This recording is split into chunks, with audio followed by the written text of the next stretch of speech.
Hello, Joy Chasers, and welcome back to my channel. I am Dr. Joy, the biggest joy chaser of all.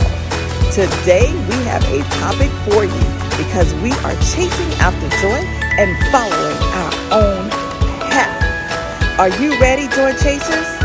Let's chase. In 5, 4, 3, 2, and 1. Oh my gosh, we're going high in the sky. Hi, Mo. Hi. OMG. Oh my. Oh my. I think I am getting a little scared. Why you get scared? Ooh, goodness me.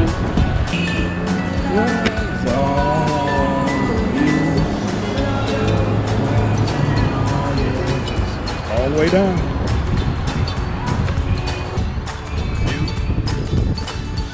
Wow, Joy Chasers, that was a day for me. I had to make a choice to get on this ride that was way up and be able to accept that I was making that choice. That was a hard choice that day. But again, it was a choice that I had to make.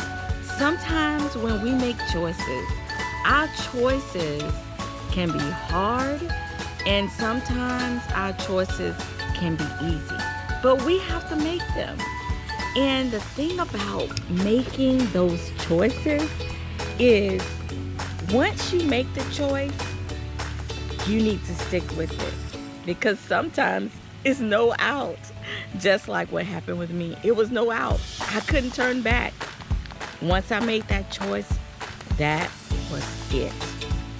So today's topic is all about making choices and learning how to make those choices using the 5 tips I'm going to give you. Let's get started and let's chase joy. Tip number one, focus on what's real. Don't focus on the would've, could've, or should've choices in life. It's not going to get you anywhere. It's going to make you go round and round in circles, or make you duck and dodge all those coulda, woulda, shoulda things that are happening in your life. What I can tell you is you need to focus on what is real. Let me let you in on a secret. I've been stuck here at tip number 1 for weeks. I was so focused on making this YouTube channel perfect that I was not focusing on what was real, what was in front of me. No matter how perfect I tried to make it, it was going to be what it was going to be. So today, I pressed the record button and I start working, and that's what I did. So once I did that, well, you see, I'm here and I'm focused on what is real, which is getting out content to inspire you, to help you, my audience, chase joy. As I sit here today, I'm focused on what is real, and I feel good, y'all.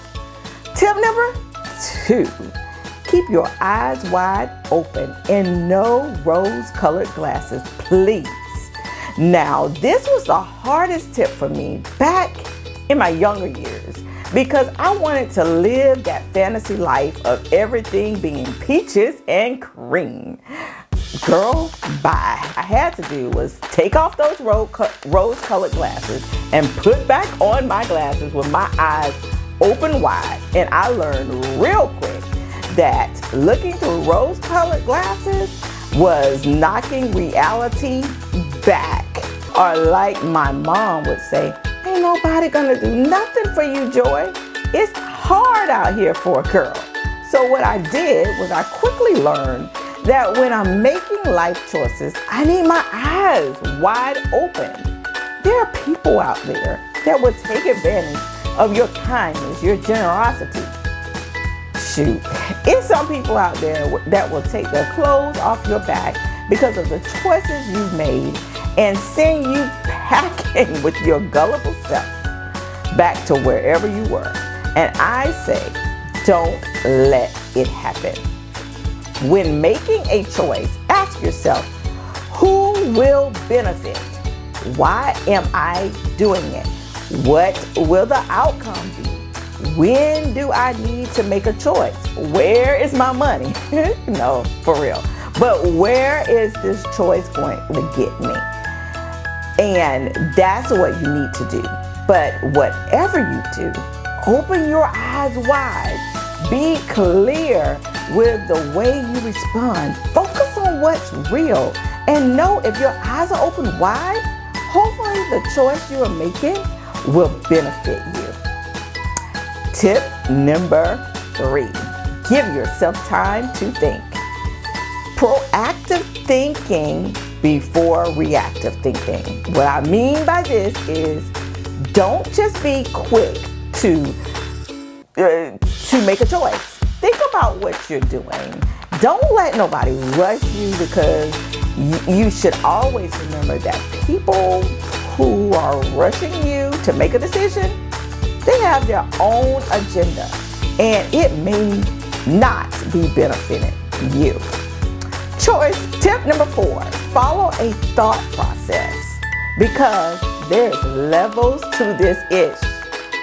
Okay, so now we're getting a little deeper into making choices. As an educator, I've always had to teach students to follow a thought process. I had to teach them how to make choices, use a flow chart. Don't you remember this process when you were in school? Now that you are an adult, instead of creating a flow chart on paper, that flow chart is in your head, telling you to do this or to do that. Each time that you follow that thought process, you are going through levels and ultimately choosing whether it's positive or negative, whether it's good or bad.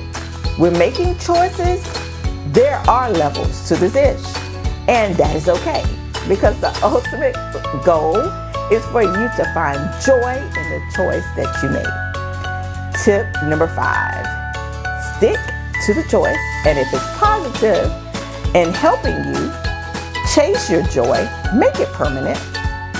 Can you change your mind? Yeah, sure you can. But make sure you're changing your mind because you will get some type of benefit from it. Don't change your mind because someone or something made you feel guilty. Remember the first tip? Focus on what is real. That's what you need to do. Make it permanent. So let's conclude today. You have heard the 5 tips that I feel would be a good start to making choices. Your turn.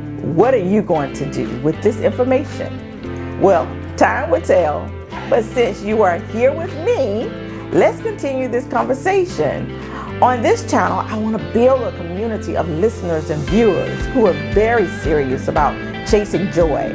You are not someone who's just passing by. You are really here because you want to chase joy through your life experiences. You want to do that. So let's answer some questions in the comments below to keep this conversation going so we can help one another. Question number 1, what hard choices have you had to make? And I know you've had them. And question number 2, based on what you have heard today, which tip will you start first? That's it, Joy Chasers. Don't forget to like and subscribe to my YouTube channel. And I will see you next time with me, Dr. Joy, still chasing after that joy. You got this. And remember to love who you are and let no one take your joy away. Peace.